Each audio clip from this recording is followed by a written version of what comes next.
O yun, nakatanggap tayo ng regalo kay Brady, ay kay Brandy. Maraming salamat, ma'am. You really don't fail to amaze and surprise me. And with that, hingan kita ng birthday message. O ngayon, anong masasabi mo? Oh, ayun na nga. So, natuwa ka ba dun sa gift ko, sir? So, natuwa talaga ako. Ay, sana na. Anong birthday message mo for me? Ang birthday message ko sa iyo, sir. Sana man libre ka naman dahil birthday mo, no?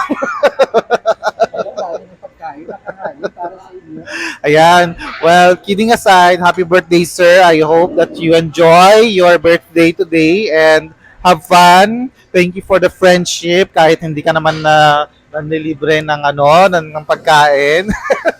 Hindi naman yun na importante. Ang importante kasama ka namin sa iyong pagtanda. Yun lang naman kasipid.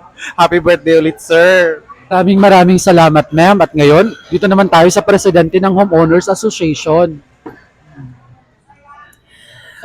Happy birthday, Kasipit. Wala ako regalo. Ang regalo ko ay para sa charity. Happy birthday, and I'm so honored to celebrate your birthday with you for the past 8 or 9 years. So more birthday celebration to come, and hopefully out of the country naman susunod, sir.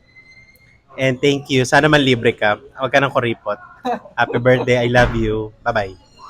Ibang-iba ang mensahe mula sa president ng association. Ngayon, ano kayang maasahan natin sa CEO ng isang korporasyon?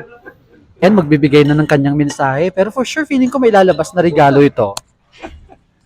Wala akong regalo kasi meron pa na naman expectation. Hindi naman na-set. Na-challenge bigla. Oo. My gift is friendship. Friendship. Yun yung mas importante, sir. Mas importante daw yung our journey. Our journey that started years ago. Yun lang, and wishing you more health and happiness. Happiness talaga. Yun lang, sir. Thank you. Ayun na nga, nakompleto na ang mensahe nila.